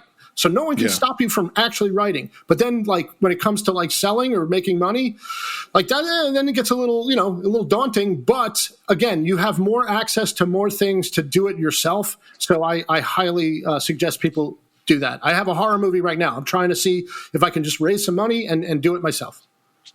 Boom. Well, great example of that is Curry Baker, I think is his name, did Milk and Cereal, and he shot that for $800. It's on YouTube. It's been viewed 1.5 million times. Everybody loves it. I watched it. I'd watched the first, I think, 20 minutes a long time ago, and then I finally watched the entire thing this week. It's great. It's great. It's $800. It shows that it looks like it was made. It looks like it needed a budget. Had the movie had a budget, I think it might have been one of the biggest horror films of all time. Like it really. You said it earlier in the show, the story. So even though it had sort of this lo-fi, it was a found footage horror film. Which, by the way, sometimes the decisions, right? You make the right decision on genre. You got $800. Don't try to make a Marvel movie, right? He picked found footage. It's perfect. It's a perfect genre for that kind of budget. And then he wrote a really, really clever script. And then he started it himself. And he can act. He really came off as a good guy and a bad guy, which is what he needed to be in the story. Go to YouTube. I'll put it in the show notes. Go watch the movie. We've had it in our newsletter a few months ago, but go watch the independent film made for $800 called Milk and Cereal. Nice. Yep. I will say it's exactly what Tex is talking about. To your point, if you know you're going to do it yourself, write something small that you can do. The other thing I always say to people is pick a genre, pick an emotion, right? Because if you don't have a lot of money, right, you're not going to be able to do some big epic thing. You're not going to be able to take people on some crazy journey and stuff. So pick an emotion and then hit the shit out of it. Like if it's going to be laughter, make something that's just balls to the wall, hilarious. Like Kevin Smith did with Clerks all those years ago. Just make something funny or really sad and everybody's crying that sees it and is like, oh my God, I got to show this to somebody. Or, really scary, just pick one of those core emotions and hit that. Like if you try to do something that's kind of in the middle, it doesn't go anywhere. It's just sort of like milquetoast. It does, it just sits there. But if you hit one of those core emotions and you get everybody reacting, that's how your movie, succeeds, especially on a small budget. I like that. I don't know that we've ever heard that. I love that idea. Yeah. Pick an emotion and double down.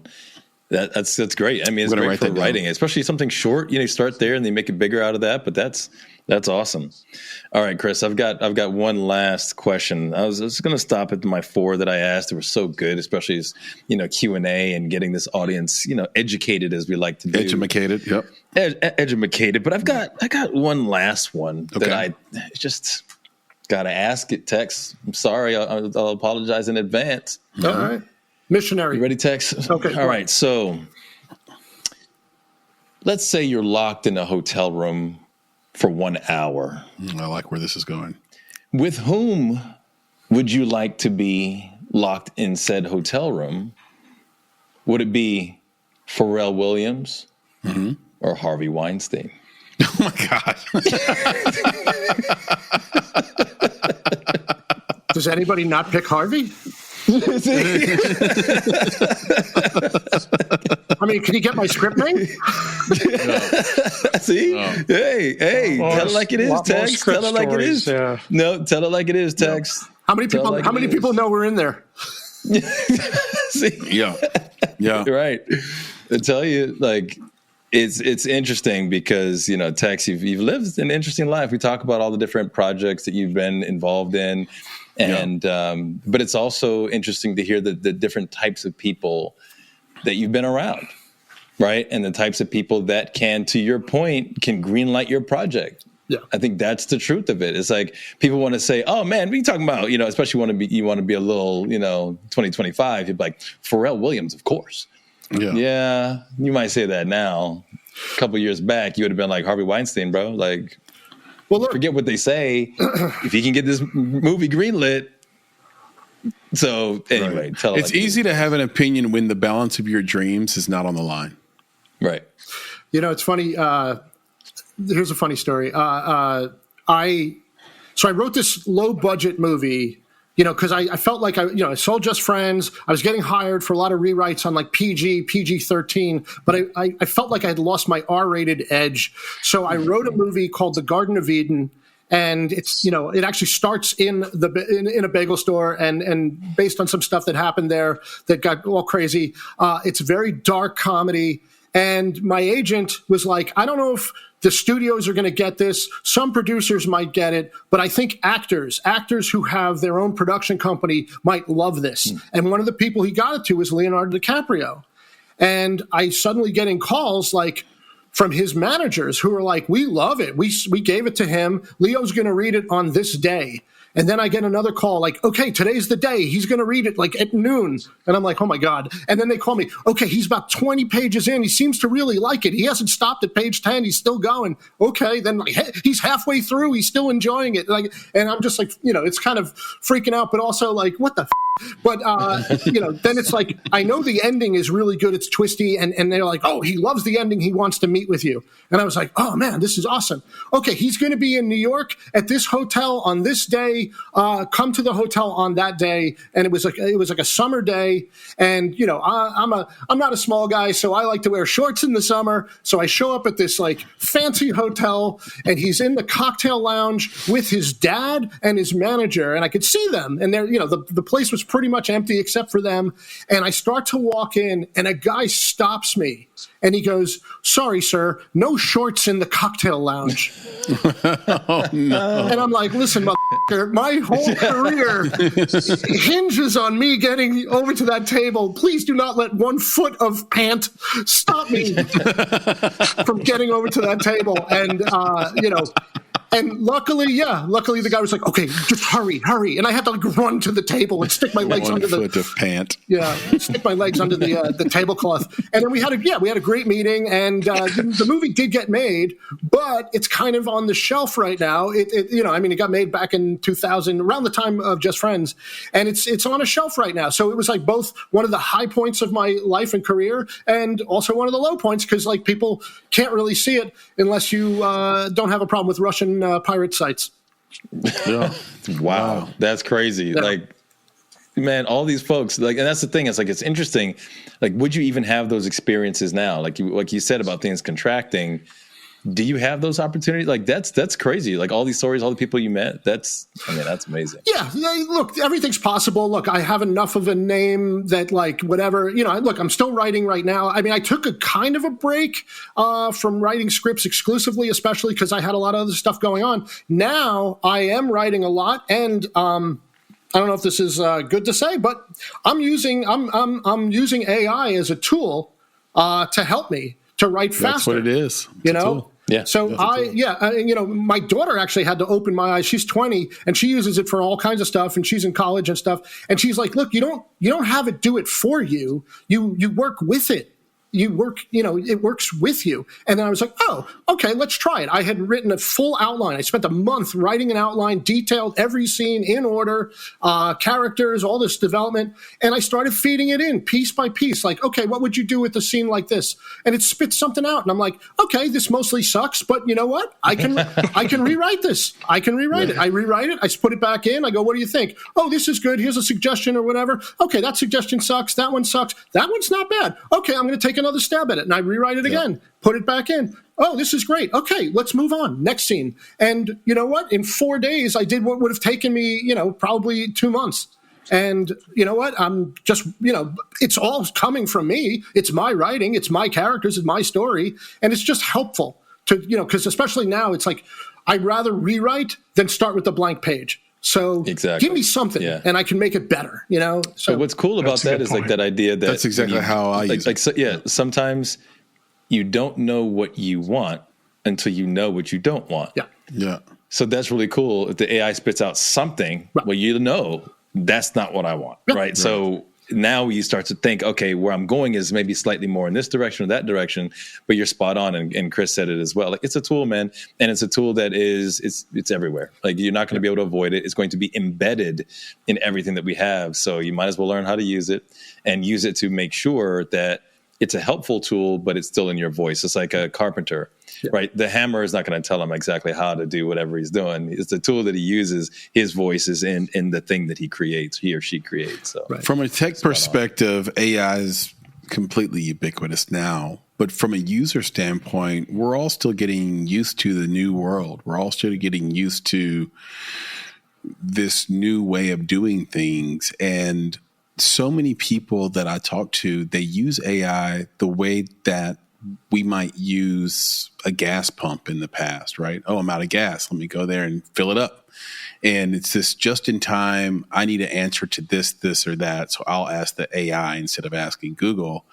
And to me, that is just scratching the surface of using it. And then also not really the intent, I don't think. I mean, there will be search engine AIs, of course. They're already there, right? That's like obvious. But the real use case is for it to be that assistant tool for you to use it. Sit down and use it without having a direct need, right? Then you'll find out how creative you can really be and imaginative you can be with your prompting, and how far it can take you faster, to Texas' point about 2 months versus 4 days, right? I totally with you. Everything it pops out to me from a creative standpoint isn't good enough to me, but something in it is like, but that's the right direction. Let me take that direction in my voice. Thank you for sparking that. And it was all based on me just sort of asking and re-asking a particular creative prompt. So, Nick, one thing I'm thinking about is like with our newsletter, when I have to write different things about different articles, I'm like, okay, write this in my voice, or in the sort of bonsai brand voice, which looks like this or sounds like this. And what it gives back is so not ready, not good. But it helps me go where I wanted to go in the first place. It's kind of amazing. I use it strictly for in the creative space, outlining, because it gives you a little bit of research as well, right? It's like, here's a topic I want to talk about. Show notes. Break research, that down. But take that topic and break it down into the parts that I might want to talk about. Right. So it's like a little bit of research. So it's like for text, I mean, you're thinking about, again, taking part of your life, and you're like, well, I have a daughter. Right. And I want to write something about my daughter. And we had a fight the other day about this thing. And then you can put that in and say, give me 10 topics about a father and a daughter fighting about this thing. What would they fight about? So there's a way to expand your aperture regarding the things you might want to put in an embellished story. Mm-hmm. Right. So that's the type of thing where, again, it just creates this, again, it's a tool. It's a helpful thing to kind of nudge you in a different direction. And then you use your, your compass, your moral and, your creative compass to find yourself in the right direction. My prediction is AI will make sure that there's no such thing as writer's block anymore. That's just not an excuse anymore. Anyway, Tex, I know you're about to jump in. No. I was going to say it's like having a writing partner, but you don't have to worry about their feelings. There you go. Yeah. Hey, you should ask the AI sometime. You should write something and ask it, like, does this suck? Just see what happens. Oh, I do. Yeah. I do. Yeah. No, that's the thing. You have to be as specific and detailed as possible. Like even when you're saying like your newsletter, like if you had like 10 of your newsletters that existed, put them into the AI. These are my newsletters. This is what I'm the benchmark of what I'm going for. Or like you're saying like a story about my daughter. We've never done that. We might try that. Yeah. Really? No, you've done that. We've never put 10 of our newsletters in and said, well, hey, not 10, but that's what I do. Yeah. That's what I do. Yeah, when I wouldn't personally. I know you're anti-AI mostly here. So. I don't like AI. And I'm in school as well, so it's, Wait, I'm the 50-year-old and you're the kid. You're supposed to be the opposite. No, I'm not a fan. However, what I will do is when I write, I like to do like in-depth reviews through Letterboxd. And so when I do those, I will take it a lot of times and I'll put it through like a ChatGPT and I'll just say, hey, what's wrong with this? What problems? How can I make this better? Don't do it for me, right. But just tell me what I need to do. Yeah, suggestion. And exactly. And it has that database now. I have an account, so I just kind of, against what I talk about, but I do have an account and it remembers what I mess up on. It's like, okay, you did this wrong again. I'm like, okay, cool. I'll take it. I'll do a draft. I'll come back. Now it's a 9, not an 8.5. We're moving up a little bit. Yeah. The other thing I'd say, if you're doing something that is research, ask the AI for citations. Because 100%. It'll make shit up. So if it asks for citations, then it has to tell you where it got it from, and then you can check. You got to take it one more step, man. Click on it. Yeah, that's if you get the citation, it'll literally make a fake link. Because it will make up fake links. It is. Yeah. I have gone to the you get the 404 error. You get the website doesn't exist. I'm like, the link wasn't even real. How you gonna quote somebody and then tell me you got the quote from this site, and then I go to the site and the site never existed. Yeah. So we tried to replace PB with AI and it didn't work. Right. we couldn't replace them. It was like, the AI lied. The links weren't even real. Mankiewicz did win all the writing awards. Yeah, it turns out PB better than AI so far. Good job, PB. Well done. Nice. Nick, can you hit us with some bullet questions? You got some bullet? Yes, that's it for the long ones, and then we're going to go for the short ones, right? Yeah, this has been awesome. Can be kind of fun with this one. And honestly, the answers were great. The audience is going to love it. They're going to learn so much. But I'm going to hit you with a couple. So let's do this here. Got to open up and get that second page. Before we get out of here, let's just hit them with some quick. Let's do this. All right. So here we go. Ryan Reynolds or Ryan Gosling? For what? Just in a movie? Yes, in a movie. I gotta say Ryan Reynolds. Okay. Yeah. I knew we were going there. I've got to say. Yeah, that's right. He's contractually obligated. Yeah. Star Wars or Star Trek? Star Wars. 100%, huh? All right. Misery or It? Misery. Nice. I think it was crazy to see that Kathy Bates is doing like Matlock. What is it? Matlock. I'm like, bro, that's crazy. I asked PB, did he watch Matlock? He's like, no. The original, he's no Andy Griffith. Yep. I watched Matlock. All right. John Wayne or Clint Eastwood? Clint Eastwood. All day, every day. All right. Last one. Oscars or a telly? Which one would you rather win? A telly? No. Oscar. Yeah. All right, and I have one last question. A telly. Yeah, exactly. You heard him right. A telly? He's like, what the hell? All right, I've got one last one. It's not a bullet question, but so in the movie Spring Break Lawyer. Oh God. Okay. All right. Yeah. All right. I checked that out on IMDb. Yeah. Good for you. Okay. Lucky. And there's a guy named Edward James Gage in that movie, and he's cast as large black man. So I want to know how I didn't write the credits. Can you get me cast as like the bald black man or I'll take it, bro. Like you get me in the movie as I'll take nice black man. nice black man. Oh my God. He's listed as large black man. I was like, dude, that's awesome. That's awesome. You can't do that today, I don't think. No, I'll do it today. Get me on a film, and I just do that. I want to be in there as nice black man. So if you can do that for me, it can be. This could get real messed up, Nick. He's like high jumping black man. I just love your background. You look like you're in a tattoo parlor. Like, see, so just so you know, just because people don't know this, those are Legos, bro. Yep. And it's not a fake background. It's real. Yeah, no, I can tell it's real. Yeah, he knows. Yeah, he knows. Totally real. Man, it's my Legos, man. You talk about diversity and pivoting a little bit. Yeah, man, Legos is my thing. I might even do it tonight. Just get out a plate. Get some Legos and Piece by Piece by Pharrell Williams that brings it all together. I've got that at home, by the way. My son has that.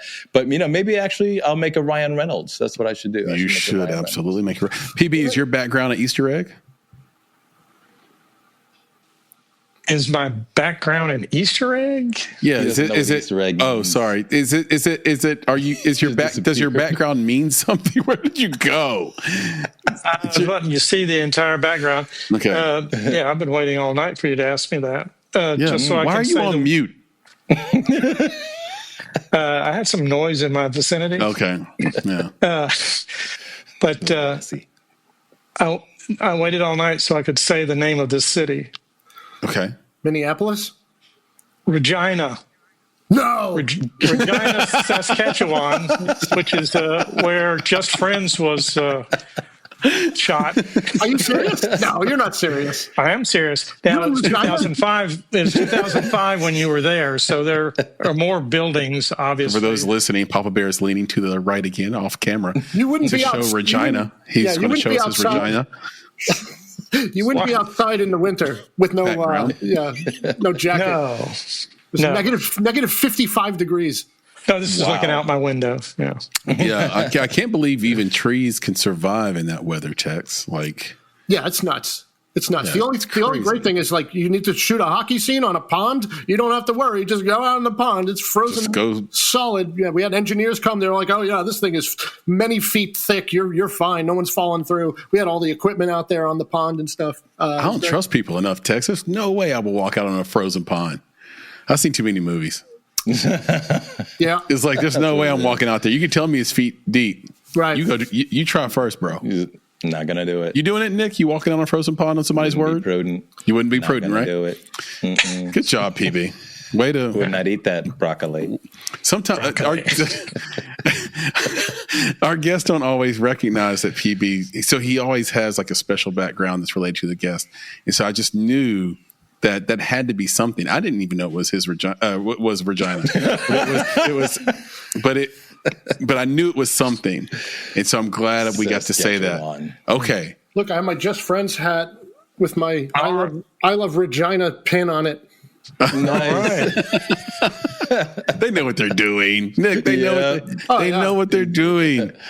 And speaking of knowing what they're doing, Tex, you definitely know what you're doing. From all the people you've worked with, from all the scripts you've written, sold, things you've gotten made, pitches to all these various companies, worked with every major studio, so many shows and so much more to come. We just can't thank you enough for being with us for this time. And to really wrap us up, we like to end every conversation with this question. Can you tell us what would it mean, or what does it mean for you to make it? What does making it mean to you? How about that? Okay. That's a great question. I used to make a joke about writing, right? I used to say, paper has value, right? If you go to the store, you go to Staples, you can buy blank paper. And then I would say, if the value of the paper goes up when you put words on it, then you've made it as a writer. Otherwise, you're just a guy who ruins perfectly good paper. But you know what? I started to realize, you know what? That's kind of a jerky way of putting it.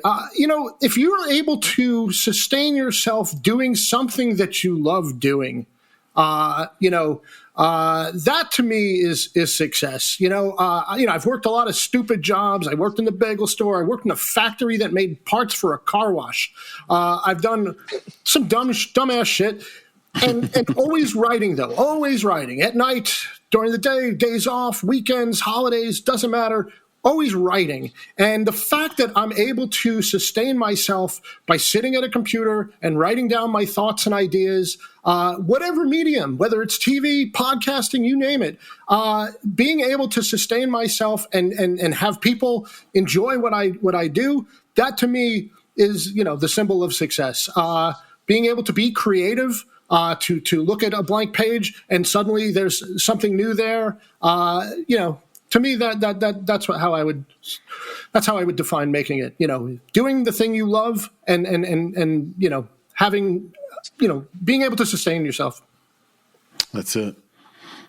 Love it. And a lot of folks have found unique in their own sort of voice, their own way to say that sentiment, to give that thing, which is, it seems the thing we most desire is to be able to work hard enough to earn our freedom, essentially. The freedom from working at the car wash parts factory, the freedom from working at, unless you love that. So if you love that, go do that. But everybody's looking for their corner of the world that's just for them, that also you're doing it well enough that you can live your life and support yourself. So kudos, totally dig that. And we dig you, man. I knew from the very beginning, even in the pre-talk, this is just going to be thebomb.com. So I appreciate you. It, man. Yeah, lived up to it. It was very awesome. YouTube, don't demonetize us for me saying the B word right there. Come on, quit tripping. It's 2025. Tex, can you tell everybody where they can find you on social media, find you on the internet, see some of your work, etc., and anything you want to pitch? Sure. Go for it. Yeah. Well, let's see. You know, pitching wise, yeah, I'd love people to check out my, you know, if you're into creative stuff, you're into movies, obviously, check out the Oscars. What were they thinking? The podcast, you could, you know, the website is oscars.wtf, but you can find the podcast anywhere. You can find Slaycation also on, you know, any podcast platform. I'm Adam Tex Davis. I'm on Blue Sky. Sometimes I get a little too political. It's crazy times, you know. 2025 is off to a bang. Yeah, sure is. But you know, if you're not whatever, if you're not afraid of political discourse, I'm definitely on Blue Sky, and you know what that means. And then you know, for the most part, yeah, if you got kids 6 to 10 years old, check out Who Smarted, or my other kids podcast is called Mysteries About True Histories, which if you take the first letter of each of those words, it spells out math. So there's hidden math in every episode. So those are doing really well. And then let's see, what else? You know, I'm always writing stuff, you know, but I don't have anything yet, you know, but if you're looking for a good horror script, you know, you could check me out. I'm trying to think, where's the best place to find me? If you go to my company website, atomicentertainment.com, you can send an email and I'll get it through there. You have so much going on. You heard them right from the horse's mouth. Go to atomicentertainment.com. You can reach out to Tex directly. You can reach out to us at www.themakeitpodcast.com. Is it right? Themakeitpodcast.com? There you go. Yeah, that's all right. So I always forget, is it the or is it just make it? Right, Makeitpodcast.com. You can reach out to us. You can also contact us via email at contact@bonsai.film, and we answer 100% of those. If you're watching this, those emails, if you're watching this on YouTube, then that's awesome. But here's what you should do. Just take a second. You should subscribe. You should like, and please do comment. We respond to 100% of these comments. And anyone that's in our sphere that you've talked to or you'll see like there's always going to be a make it response to every comment. We're super engaged with you. So you engage with us, we'll engage with you. We run contests, we run polls, we do all kinds of things every day. So definitely check out the channel. We work really, really hard on it. We're a little team that could. So you will not be let down by your subscribe, like, follow, all that good stuff. Now, if you're listening to this podcast on Apple, Spotify, Amazon, etc., check us out on YouTube. We're there. Just go to youtube.com, search for the Make It Podcast, will show up. But if you like listening in the car, that's cool too. We definitely appreciate you. We're not ignoring you whatsoever, but here's what you need to do. You need to open your podcast player, whatever it is, Apple, Spotify, whatever, rate us 5 stars. And if you have an extra 30 seconds, maybe you write a review. I just can't tell you how much it means to us if you do that. And then it is no hyperbole to say it really makes a difference. Discoverability, the audience growing, every little bit helps. So don't think that you're insignificant. You are totally, totally, totally significant. It really matters if you do that. So again, YouTube, subscribe, like, Apple, Spotify, Amazon, etc. 5 stars, write a review. Okay. That being said, we also have some cool gear for you. We have buttery soft crew neck sweaters, hoodies, hats at cottonbureau.com. Now, here's the thing about Cotton Bureau. They reject 90% of all designs, but ours is in the store. It's really simple. Just go to cottonbureau.com, search for the Make It Podcast. Our store will come right up, and you can wear your filmmaking journey right on your body, walk around proud with it every day. And I'll be real with you. I'll wear them on set. I'm wearing it right now on this podcast. I wear them everywhere I go. They're so comfortable.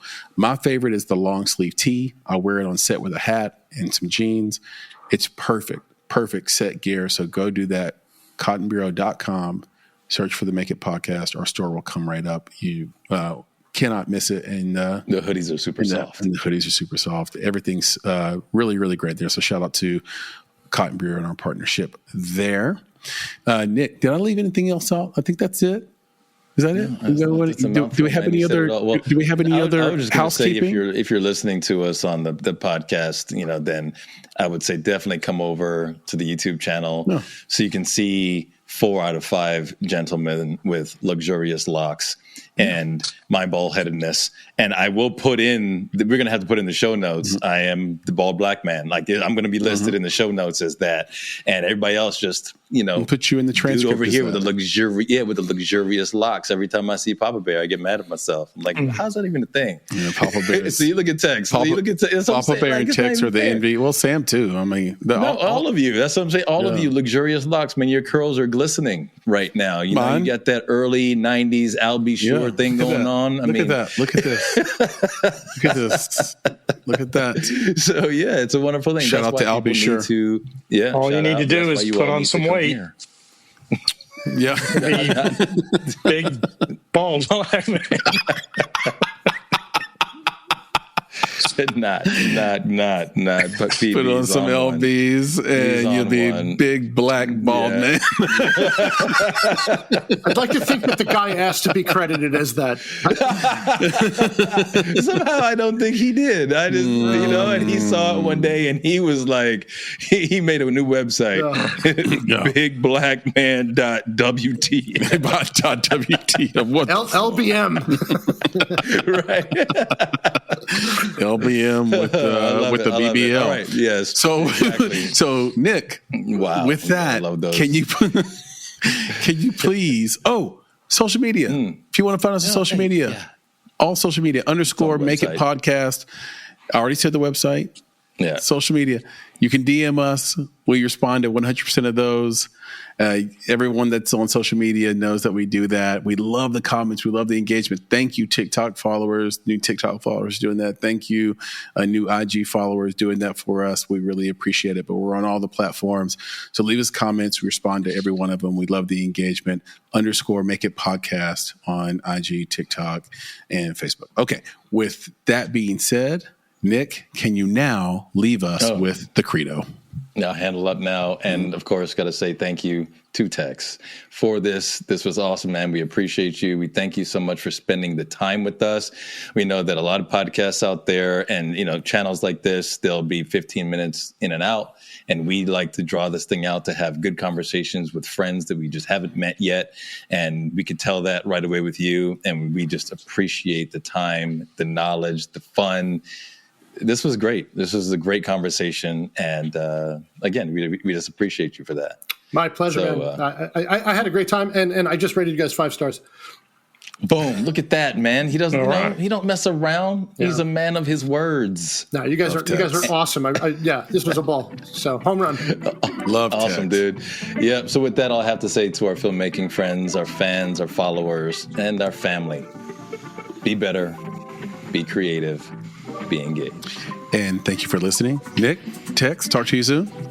Yeah, man. We'll have to do this again for sure. Sam, Papa Bear, love you guys. Love you too. All right, guys. Peace. Take it easy. See you guys.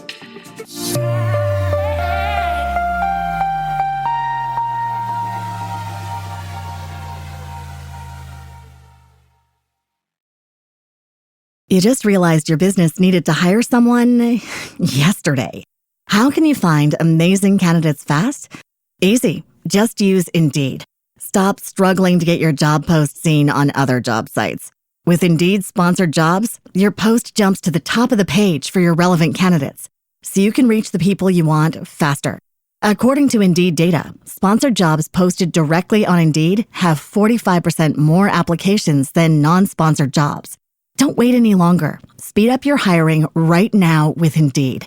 And listeners of this show will get a $75 sponsored job credit to get your jobs more visibility at Indeed.com/PODKATZ13.